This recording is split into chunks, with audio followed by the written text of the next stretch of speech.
ഗൗരിയേ. ഓ അണ്ണനാ. ഓ ഇതെന്തരാണത്? എന്തരാണത്? തൂക്കണ അന്നിവിടെ കാലെടുത്ത് വെച്ചെന്നെ അന്ന് പോലെ പണി തന്നെ. പണിയത് നടു ഓടിക്കോ? നമ്മളെന്തോ ജോലിയാണ് കേട്ടാ. ഇവിടെ ഏറ്റവും കൂടുതൽ ജോലിയാണ് നീലു ചേച്ചിയാണ്. ഒന്നും പറയണ്ട. സത്യം പറഞ്ഞാൽ അവ ഇട്ട് കഷ്ടപ്പെടുത്തന്നല്ലേ. ശരിക്ക് നിലുവിനെ നല്ല കുടുംബം, നല്ല വിദ്യാഭ്യാസം, നല്ല ആരോഗ്യം, നല്ല പെരുമാറ്റം എല്ലാം ഉണ്ട്. അതിന് ഈ ഗതി വന്നല്ലോ എന്ന് ആലോചിക്കുമ്പോണ്ടല്ലോ പാവം. നീലു ചേച്ചിക്ക് ഇവിടെ എന്തൊന്നും പ്രശ്നം? ഇവിടെ സന്തോഷമായിട്ടല്ലേ ജീവിക്കണം? സന്തോഷമായിട്ട് ജീവിക്കുന്നു. ഇത്രയും എണ്ണത്തിനെ കൊണ്ട് പോകണ്ടേ, മാച്ചോണ്ട് പോകണേ? എങ്ങനെയാണ് പോണത്? നീലൂര് ജോലികളുണ്ടല്ലേ. ഇവൻ എന്തിനാണ് ജോലി? ഇവൻ എവിടെയെങ്കിലും ഉറച്ചു നിൽക്കുമോ ജോലിക്ക്? അങ്ങടി ഇങ്ങടി അല്ലേ അവൻ നിൽക്കുന്നത്? എവിടെയെങ്കിലും എടുത്ത് ഉറച്ചു നിൽക്കുമോ? ആണുങ്ങളായ ഒരു തൊഴിൽ വേണം. അല്ല അണ്ണൻ എന്താണ് ജോലി? അത് ജോലിയൊക്കെ പോയി കേട്ടോ. പക്ഷെ സംബന്ധം അറിയാം, ഒരിടത്ത് ഇതുപോലെ ഉറക്കുന്നില്ല. അതുകൊണ്ട് എനിക്ക് അവസാനം ദേഷ്യം വന്ന് ഇപ്പോൾ ഒരു ജോലിക്കും പോകണ്ട. എല്ലാം നിർത്തി. പുഷ്പല്ലാതെ ചേച്ചി ഉള്ളതുകൊണ്ട് ഇങ്ങനെ ജീവിച്ച് പോണെന്ന് പറ. എൻ്റെ അമ്പോ, അവളെ തൊഴണം. ദൈവമാണ് അവള്. സത്യം പറഞ്ഞാലേ ഞാൻ ഇപ്പൊ ഗൗരിയെ കാണാനാണ് വന്നത്. എന്നെ കാണാനാ? ഓ, ശ്രീകുട്ടനും പിള്ളേരും കൂടെ അങ്ങോട്ട് കടയിലോട്ട് പോകണണ്ടല്ലോ, ജംഗ്ഷനിലോട്ട്. പോയി ചേട്ടാ കാര്യം പറ. അതായത് ഗൗരി, ഞാൻ പറഞ്ഞില്ലേ ഇടയ്ക്ക് ഞാൻ വീട്ടിൽ പോയിരുന്നല്ല പ്രാവച്ചമ്പലത്ത്. അവിടെ ചെന്നപ്പോഴത്തേക്കും ഇവള് ചെലവിന് കുറച്ച് പൈസ അയച്ചിരുന്നു. ഈ പൈസ കംപ്ലീറ്റ് തീർന്നുപോയി. അമ്മയ്ക്ക് വയ്യായിരുന്നപ്പോൾ ഞാൻ പോയത്. അവിടെ ചെന്നപ്പോൾ മരുന്നും മങ്ങണിയും കുഞ്ഞമ്മയും അവരെ ചിലവും എല്ലാം കൂടെ എൻ്റെ ദൈവത്തിനാണ് കയ്യിൽ നിന്ന് പൈസ കംപ്ലീറ്റ് അവിടെ കടം വാങ്ങിച്ചായി. ഇപ്പോൾ അത് 5 പൈസ കയ്യിലില്ല. പ്രശ്നം എന്താണെന്ന് പറഞ്ഞാൽ ഇവിടെ പറ്റടയുണ്ട്. ഈ പറ്റട ഒരു 5000 കൊടുക്കാറുണ്ട്. അതിപ്പോൾ എന്തിനു ചെയ്യുന്ന ആലോചിച്ച് ഞാൻ കുടുങ്ങി നിൽക്കുകയാണ്. സാധനത്തിന്റെ വിലയെ പറ്റി ഗൗരിക്ക് എന്തിനും അറിയാം? സാധനത്തിന്റെ വില? മാങ്ങാ തൊലി അറിയാം.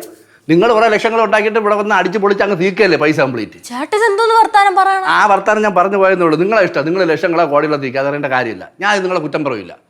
അത് എനിക്ക് പറയേണ്ട കാര്യമില്ല. എനിക്ക് അതിൻ്റെ അവകാശമില്ല. നിങ്ങൾ എന്ത് വേണം ചെയ്തോ. ഇവിടെ എല്ലാരും പറയും ചേട്ടാ സംസാരിച്ച് കുഴപ്പിച്ച് കളയുന്നു. ഇപ്പം മനസ്സിലായി. സത്യം പറഞ്ഞ് ചുമ്മാ വളവല്ല സംസാരിക്കുന്നുള്ളൂ, ഒരു കാര്യമില്ല. അതെന്തോന്നോട്ടെ അങ്ങനെ? എൻ്റെ പൊന്ന് ഗൗരി, ഞാൻ ചിരിക്കണമെന്നേ ഉള്ളൂ. ഒരു സാധനം വാങ്ങിക്കാൻ നിവൃത്തിയില്ല കേട്ടാ. ഞാൻ പട്ടിണിയുടെ മിക്കവാറും ചാവും. ചേട്ടൻ എന്തിനാട്ടെ ഇങ്ങനെ പറയണം? ചേട്ടൻ എപ്പോൾ വേണമെങ്കിലും ഇവിടെ ഒന്ന് ഭക്ഷണം കഴിച്ചൂടെ? കുറച്ച് മുന്നേയും കൂടെ ശ്രീയും കേശും ഒക്കെ പറഞ്ഞേ ഉള്ളൂ ചേട്ടൻ ഈ വീടുമായിട്ട് ബന്ധത്തിനെ പറ്റി. അത് നല്ലത് തന്നെ പറഞ്ഞത്. നല്ലത്. അപ്പൊ ഗൗരി എൻ്റെ സാഹചര്യം മനസ്സിലാക്കി എനിക്ക് ഒരു 5000 രൂപ തരണം. പിന്നെ അന്നവിടെ ഒന്നും വേണ്ട. ഈ 5000 രൂപ തരുന്ന കാര്യം ഈ ശ്രീകുട്ടനോ ബാലുവോ പിള്ളേരോ ആരും അറിയരുത്. പിന്നെ ഈ പൈസ എനിക്ക് തന്നു കഴിഞ്ഞാൽ ഞാൻ തിരിച്ചു തരൂലേ. ഈ തിരിച്ചു തരുന്ന കാര്യവും അവരടുത്ത് പറയണ്ട. ഇനി പറ, ഞാൻ എന്ന് ഗൗരിക്ക് പൈസ തിരിച്ചു തരണം? അതിന് ഞാൻ പൈസ തന്നില്ലല്ലോ. അത് വിട്, എന്ന് തിരിച്ചു തരണമെന്ന് പറ.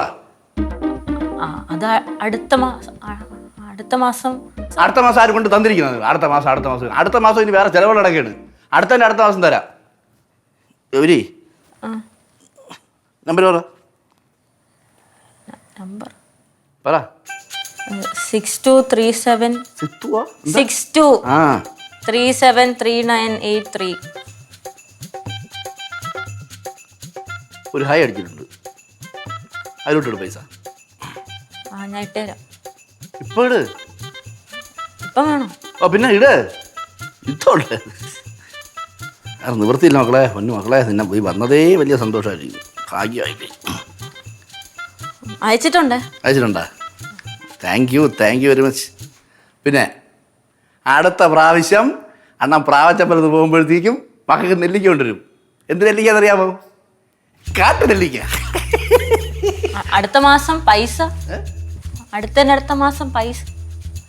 നോക്കട്ടെ. റെഡി ആവണമെങ്കിൽ അയക്കാല്ല. ഇവിടെ വെപ്പളം കാണിക്കാതെ. ഇവിടെ അല്ല, അടുത്തടുത്ത് കിടക്കല്ലേ. ഇത് കൊള്ളാം. ഇവിടെ ഉള്ളതിനേക്കാളും ഒക്കെ ഇപ്പം ഇതായിട്ട് വന്നിരിക്കുകയാണല്ലേ. മക്കൾ ധൈര്യമായിട്ടിരി. അണ്ണ ഉണ്ടല്ലേ. പറഞ്ഞു കളയല്ലേ. വേറെ പ്രശ്നമൊന്നുമില്ല. അറിയാലോ ഇടയ്ക്കിടയ്ക്ക് അടിയും മഴക്കും ആവണത്. അതുകൊണ്ട് ഭയങ്കര പ്രശ്നമുണ്ട്. പറയുകയില്ല, മിണ്ടണ്ട. കറക്റ്റാണ് വന്നിരിക്കും. അടുത്ത മാസം വരും. പൈസ തരണേ.